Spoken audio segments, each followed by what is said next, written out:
single thing that he's got to offer here. His mind's sort of washing throughout his body and sort of doing double checks, if you like, systems analysis, I think you might say, as he heads up potentially to an amazing double here on the Vuelta. Well, I hope he makes it and doesn't give in to something like cramp, something as elementary as that on the day. Well, we'll see whether he manages to put that Velcro back. It's not something that really would free up by itself, Sean. I think it's a deliberate move. Well, we see him just putting his hand down. It looks like that maybe was starting to hurt his foot, and maybe he had it too tight for a moment, and you get a bit of a sore in your foot, cramping in your foot, and to open it, release it for a moment. 2.4 kilometres to go for Bargoy. Personally speaking, I really hope he does it today. It would be a joy, underscoring what he's done on stage 13.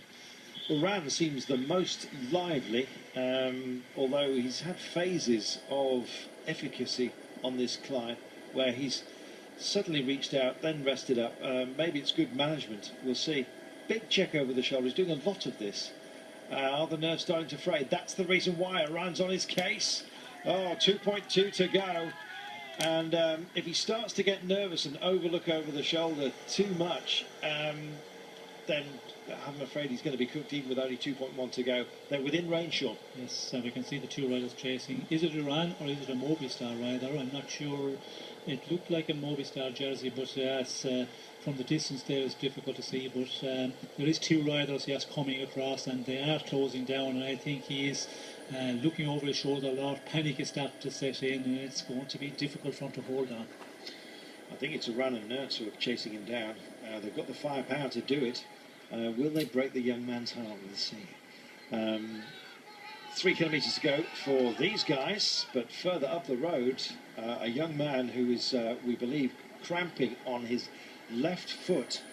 I thought it was a shoe issue, but he's actually loosened it off. Whether he'll reattach that Velcro and inject a little bit of pace right at the very end. It's about who's got what when the climb starts to hurt, and it's hurting right now. Valverde goes for it. Valverde wants to put some distance between himself and Nibali, and Nibali double checks to see what Horner's doing. Horner's doing nothing at the moment in the white jersey there, and Valverde has decided to try and grab some seconds here, and as yet there's no response.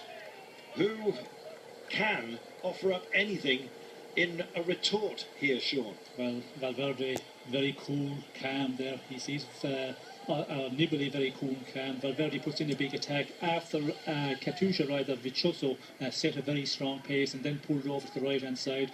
But we can see Nibali, he has still teammates left there, so he's just going to take it easy. And of course Valverde is pulled back very, very quickly, and that's the way you've got to be as a race leader. You've got to be cooled and make the calculation. The moment you have teammates with you, you just allow them to do the covering, do the chasing and control the situation. We can see Astana total in control at the moment. Well, they kind of did a Sky, didn't they? They just kept their tempo going and said, burn yourself out if you want to. We're going nowhere. We're not going to disappear behind you. Valverde looks like he wants to have another go here, but I don't think he's got the firepower to do it. Chris Horner looks capable, but then again, if he goes, you know that Nibali will just hang on to him like an anchor. Absolutely. Well, fantastic, thrilling stuff, and look at this, Alf again, Sean. Yes, and he is going to do that because he is, fighting to move up in the general classification from that 6th place. Took, a nice bit of time from the other ones yesterday, and in that general classification, he is very close to that 5th position, so he is going to try everything, and especially on a climb like this, not too steep, he can, really push on here. There goes Rodriguez. Perito's decided to inject something into this. Anybody else want to join the party? Roche, perhaps? No, not yet. Anyway, Pozzovivo looking lively, has been for quite a number of days. This is that horrible little ramp that they're hitting, which will kick up to around about 8%. And it suits Joaquin Rodriguez. Also, what suits him is the fact that he's, or what suits the GC contenders, is that he's nearly 3 minutes down. So I'm not saying that they're going to gift him this. Oh, there's Oran, and there is Bergy. Bergy looks over his shoulder, and almost comes to a standstill right at the very end. Oran's on his case. It was him looming for Sky, and he sails past the young Frenchman. Now then, can he counter-punch? Can the young man just rest up here and maybe offer something up? How much has Oran put into this drive to get back to Bergy? Checks over his shoulder, just wants to know how much horsepower he's got. And yeah, we've got some outriders here as well. Now it's going to take a real guts and verve by the young man if he's going to stop Oran taking it today. Parito's got help, and it's in the form of Gusev right there. Well, Gusev was part of the break. We said he might just bridge over to him. Now this is about the gaps further down the order. Nicolas Roche has got a couple of AG2 Isla Mondial riders with him, one of whom is Pozzovivo. Meanwhile, out front, who's doing what?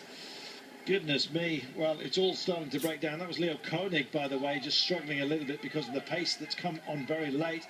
And Nibali is alone. He has no teammates around him, and that is Valverde, and it's a punch-up zone, this. Sammy Sanchez also here, and there goes Valverde, kicks off the front, has a look. Pino just can't respond, or maybe Pino doesn't want to. Well, I think the most important for Nibali is Horner's will lift him out front here. He's also ahead of Valverde, and Valverde have seen that Nibali is in a bit of difficulty, as you see Horner here chasing down Joaquim Rodriguez, and everybody's realises that Nibali is a little bit of difficulty here, and they're all going in the attack. Now's your chance if you want to eat some seconds. Now then, I don't know if there's any discussions going on. I think that was cramp in his hand. He's had it just about everywhere. The line's approaching. Oran checks over his shoulder. Of course he will want this, and they're looking to see who's chasing on. If they're not careful, Sean, they're going to fall into the clutches of these pursuers. Nertz is there, and likewise is Uzarski. Now, Oran realises that, tries to pick up something. Bergy's there as well. He's a quicker finisher, perhaps. I don't know. Well, we'll find out right now. It's going to be about a quartet, but who's going to be the boss of this one? Oran, still no response from him with 200 metres to go, and suddenly he finds a bit of acceleration. Bergy's in a fantastic position here, but likewise is Uzarski. Look at this, he's bridging over to them. Bergy hears and feels the danger. He goes for the young man, so does Oran. It's between these two, I think, out front. 50 minutes to go. Who's going to get to the line? It's going to be the youngster. Oh! What about that? Oh, I can't believe it. I can't believe it. But it has happened. Bergy takes it yet again. Well, we look further back down the mountain because this is a great import. That's Joaquim Rodriguez. And behind him, I think, is Horner.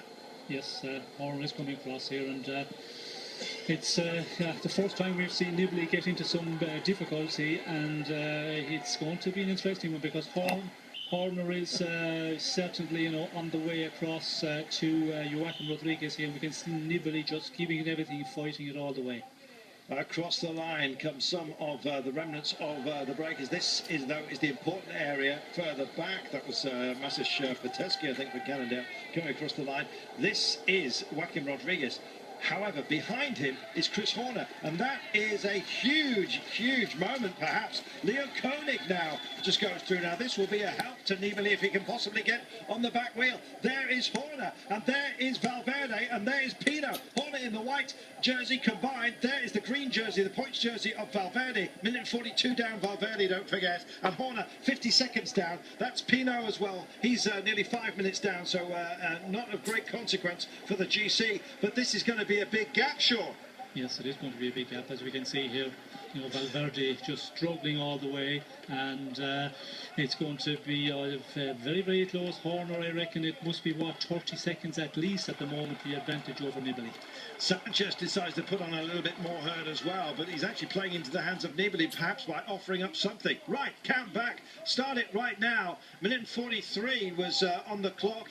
Minute 46 for Horner. 1:43 was on the clock. That's the deficit to the day's winner, which was Bergy. Amazing. But this is where the Vuelta could well be decided. You never know. 59 seconds. It's all counting back. And the man we're looking at is not Nico Roche, not Sammy Sanchez, not Pozzovivo. It is That man, 2 minutes and 8, 2:08. My goodness, Horner has just found an absolute hatful.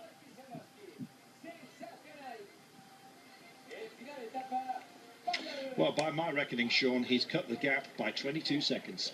Yes, 22 or 26 seconds. It's difficult to, but it is a major upset here in the overall classification to see Horner riding away from Nibali. You know, we at least expected that, looking at Nibali's form in the last days on all the mountaintop finishes. But again, as we mentioned, this difficult race, you only need a little bit of difficulty at the wrong moment, and Nibali was in difficulty in that final 2 kilometres.